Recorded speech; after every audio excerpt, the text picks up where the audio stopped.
what I really loved about the film was that you show all sides and all the characters have believable motives.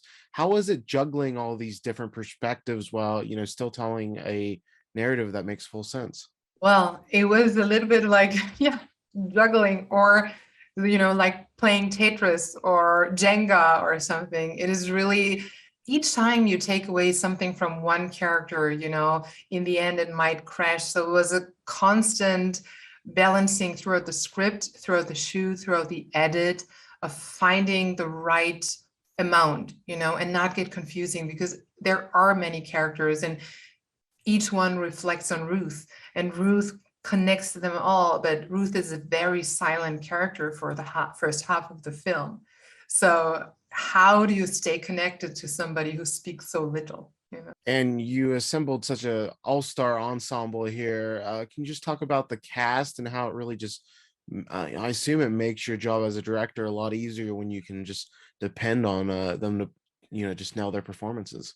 Yeah, absolutely. I mean, there is this saying that life is easy when you have good actors. And, now I can tell you it's true. It really is.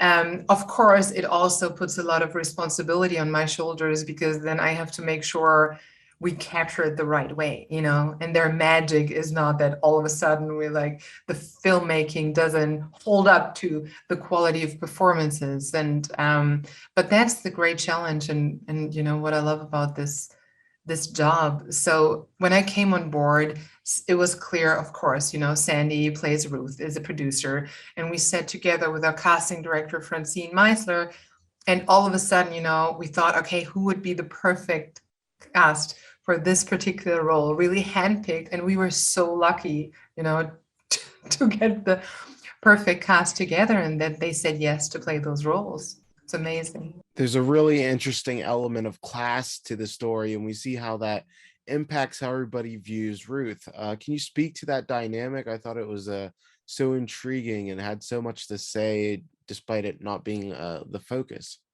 Exactly. Yeah, for us, it was important that all the families that we portray around Ruth, kind of mirrors of society, um, live very different lives. First of all, to distinguish them, but also to see how their reaction is to Ruth and how they deal with pain and anger. And you have the Ingram family, played by Viola and Vincent, and they are obviously the wealthiest family. But then you have the Malcolms, who are more like a suburban middle-class family, but very protective and very, loving for their daughter. But while protecting her, they are also doing some harm to her. And then you have the Wellen brothers, who are the ones who struggle most, and have difficulties of dealing with their loss that they experienced so early on. And we thought that it is important to show all those different sides.